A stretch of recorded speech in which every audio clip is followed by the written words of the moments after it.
आज हम आपके सामने एक ऐसा विषय लेके आए हैं जो बहुत ही बड़ी चिंता का विषय है। मतलब कह सकते हैं कि अगर ये सब चीज़ों में सुधार नहीं हुआ, तो इस धरती पर शायद जीवन ना रहे।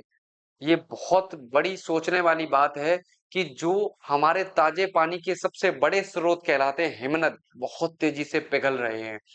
जिस पर अभी शायद किसी का ध्यान नहीं है और जिसके लिए दुनिया में काफ़ी लोग प्रयास भी कर रहे हैं कि उनको कैसे बचाया जाए, ठीक है? तो आज हम आपके सामने लेके आए हैं क्या कि हिमनद जो ग्लेशियर हैं, वो पिघल रहे हैं और विज्ञान ही हमें इसका समाधान दे सकता है।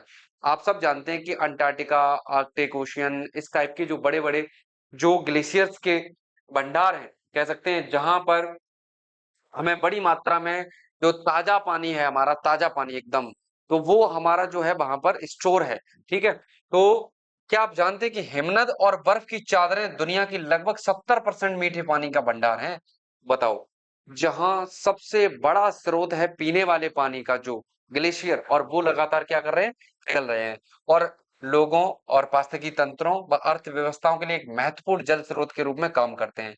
यानी कि यही वो ग्लेशियर्स हैं जो हमें एक मिनरल वाटर जो है प्रोवाइड कराते हैं। इनके संरक्षण के लिए ज्ञान और सहयोग को मजबूत करने हेतु यूनेस्को यानी कि यूनेस्को और डब्ल्यूएमओ यानी कि वर्ल्ड मेट्रोलॉजिकल ऑर्गेनाइजेशन ने हिमनद संरक्षण के अंतरराष्ट्रीय वर्ष का नेतृत्व किया है।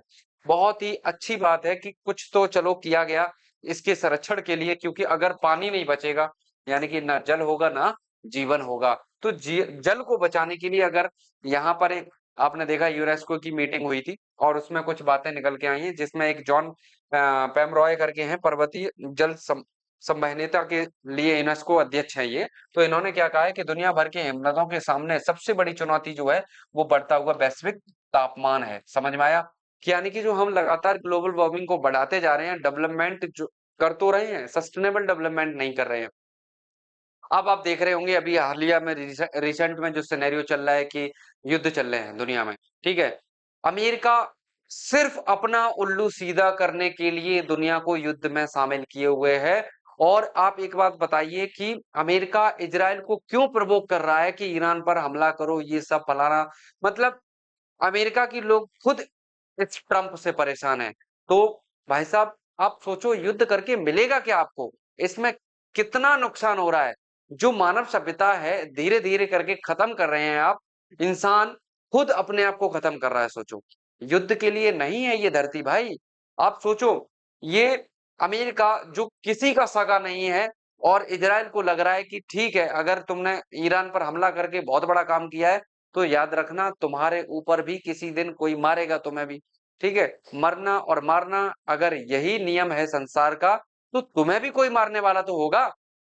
याद रखना इस चीज़ को, ठीक है? हालाँकि ईरान में बहुत सारी कमियाँ हैं, लेकिन वो वहाँ के लोग सुधारे ना, वहाँ की जनता क्या कर रही है? वो खुद सुधरवा सकते हैं भाई।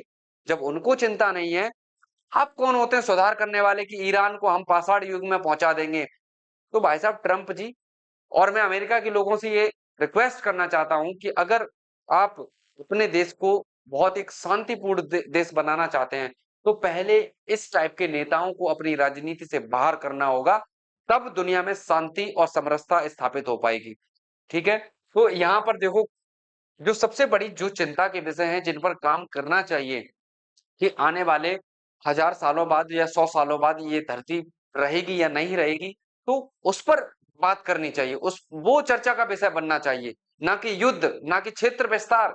ये सब बहुत गलत है और इसको नकारना चाहिए हर तरीके से। तो यहाँ के बाद देखो आगे तापमान अब तक के सबसे गर्म स्तर पर है भाई साहब पिछले 12 लाख सालों में अगर देखते हैं, तो अब सबसे गर्म स्तर पर तापमान पहुँच गया यानी कि जो ग्लोबल वार्मिंग है, पूरे विश्व का जो तापमान है, वो अब अपने हाईएस्ट रिकॉर्ड पर है। और उसके बाद देखो हिमनदों के संरक्षण में विज्ञान की महत्वपूर्ण भूमिका तो है, समस्या का समाधान करने के लिए करने से पहले हमें उसे समझना होगा। ये बातें जो हैं बहुत सोचने लायक हैं, जो हमें मजबूर करती हैं कि अगर इन विषयों पर काम नहीं किया गया तो ना ये धरती रहेगी, ना इस पर ये मानव सभ्यता रहेगी, कुछ भी नहीं बचेगा। अगर हमने इन सब चीज़ों पर ध्यान नहीं दिया, जो बहुत ही बड़ी चिंता का विषय बने हुए हैं। तो देखो ये जो मीटिंग हुई थी अभी यूनेस्को की, उसमें लगभग 75 प्लस जो मेंबर हैं टाइप के लोग, यानी कि भागीदारों ने, जिसमें संयुक्त राष्ट्र की एजेंसियां थी, कुछ विश्वविद्यालय थे दुनिया के, वैज्ञानिक नेटवर्क के लोग जुड़े हुए थे, एनजीओ टाइप के कुछ लोग थे, और उसके बाद राष्ट्रीय संरक्षण यानी कि और राष्ट्रीय संस्थान जो भी इस टाइप के काम कर रहे हैं इनको बचाने के लिए ग्लेशियर संरक्षण हेतु अंतरराष्ट्रीय वर्ष के तहत हाथ मिलाया इन लोगों ने। मतलब कुछ अब ऐसे विषयों पर चर्चा की है और उसके बाद कुछ आगे अच्छा करने की इन्होंने सोची है। तो ये इस टाइप के 75 प्लस लोग मिले हुए थे। तो अगर हम बात करते हैं, ग्लोबल टास्क फोर्स ने पूरे वर्ष मुख्य गतिविधियों का समन्वय किया है, जिसमें वैश्विक जागरूकता अभियान, यानी कि अगर हम लोगों को अवेयर नहीं करेंगे और इस टाइप की मीटिंग नहीं करेंगे जहां हमें ग्लोबल वार्मिंग के बारे में बताना होगा लोगों को, इस दुनिया में बढ़ती हुई चिंताओं में सबसे बड़ी जो चिंता है वो है बढ़ती हुई विश्व का तापमान, ग्लोबल वार्मिंग। अगर इस पर अभी ध्यान नहीं दिया तो आने वाले बहुत ही कम समय में इस मानव सभ्यता का पतन हो जाएगा। ठीक है, तो सम्मेलन, कार्यशालाएं, क्षमता निर्माण, ग्लेशियर अनुसंधान व निगरानी की और नीतिगत भागीदारी शामिल थी। इन सब ये जो ग्लोबल टास्क फोर्स है इसका ये काम है। ठीक है, इसने ये काम किया है। अगर हम बात करते हैं कि नीतिगत निर्णयों के लिए मार्गदर्शन के रूप में क्या होना चाहिए, तो नीति निर्माताओं के लिए एक महत्वपूर्ण रिपोर्ट में हिमनदों की सुरक्षा की तत्काल आवश्यकता पर प्रकाश डाला गया है। यानी कि इस मीटिंग में बात जो करी गई है कि हिमनदों की जो है तुरंत तत्काल रूप से जो है सुरक्षा होनी चाहिए किसी भी तरीके से, कि जो हमारे सबसे बड़े ताजे पानी के स्रोत हैं वो खत्म ना हो जाएं, किसी भी तरीके से खत्म ना हो जाएं। ठीक है, और इन कदमों को लेकर पुकार लगाई गई है कि कार्बन उत्सर्जन में तेजी से कमी आए। सबसे ज्यादा जो डेवलप्ड कंट्री है वही तो कार्बन का उत्सर्जन करते हैं। अमेरिका इस विषय पर कभी चर्चा नहीं करता। आपने देखा होगा कि जो दुनिया में यानी कि जो सबसे ज्यादा कार्बन का उत्सर्जन करता है अमेरिका, वो इन विषयों पर कभी चर्चा नहीं करता। अपना डेवलपमेंट तो कर लिया, बाकी की दुनिया भाड़ में जाए, उसे क्या फर्क पड़ता है। तो भाई साहब, मुझे लगता है कि दुनिया के सभी देशों को एक साथ आना पड़ेगा और इन विषयों पर चर्चा करनी पड़ेगी। और अमेरिका की, चाहे कोई भी देश हो भाई, सोचो, अगर आपके लिए कोई दूसरा फैसला ले रहा है तो आपकी सोवेनिटी फिर कहां गई? आप क्या कर रहे हैं? आपका वजूद क्या है? तो भाई साहब, इन सब चीजों पर हमें ध्यान देना होगा। अधिक मजबूत जलवायु अनुकूलन, हिमनदों की निगरानी, पूर्व चेतावनी प्रणाली और पर्वतीय जल संसाधनों की बेहतर सुरक्षा, इन सभी चीजों पर जो हमारे मुद्दे होने चाहिए, ये जो है कि बढ़ता हुआ जो कार्बन उत्सर्जन है उस पर हमें ध्यान देना होगा। और उसके बाद अधिक मजबूती से जलवायु का अनुकूलन, यानी कि जो बदलती हुई जलवायु है इस पर हमें ध्यान देना होगा। सेकंड, जो दुनिया का सबसे बड़ा चिंता का विषय है, यानी कि बदलती हुई जलवायु, ये भी एक विषय है चिंता का। और उसके बाद हिमनदों की निगरानी कैसे करनी चाहिए, कैसे कर पाएंगे हम, ये इस पे ध्यान देना होगा।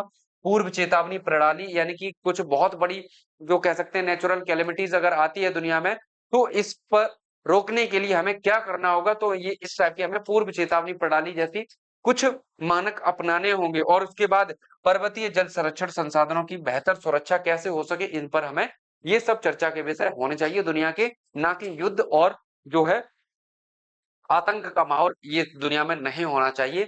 और उसके बाद आगे क्या होना चाहिए, इसके लिए आपको क्या ध्यान देना है कि हिमनदों पर यूनेस्को, ये आप देख सकते हैं कि यूनेस्को की वेबसाइट से ही मैंने ये दिया है।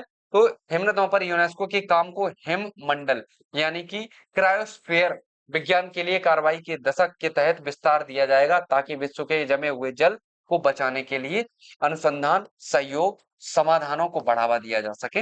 ये कुछ आज मुझे एक बहुत इंपॉर्टेंट टॉपिक लगा था जिसको लेकर चर्चा करने का मन किया, तो मैं आपको ये आपके सामने लेकर आया हूं। अब आपकी क्या राय है ये कमेंट बॉक्स में बताएं। जो दुनिया की सबसे बड़ी चिंता के विषय हैं जिन पर चर्चा होनी चाहिए दुनिया में, वो आप कमेंट बॉक्स में बताएं।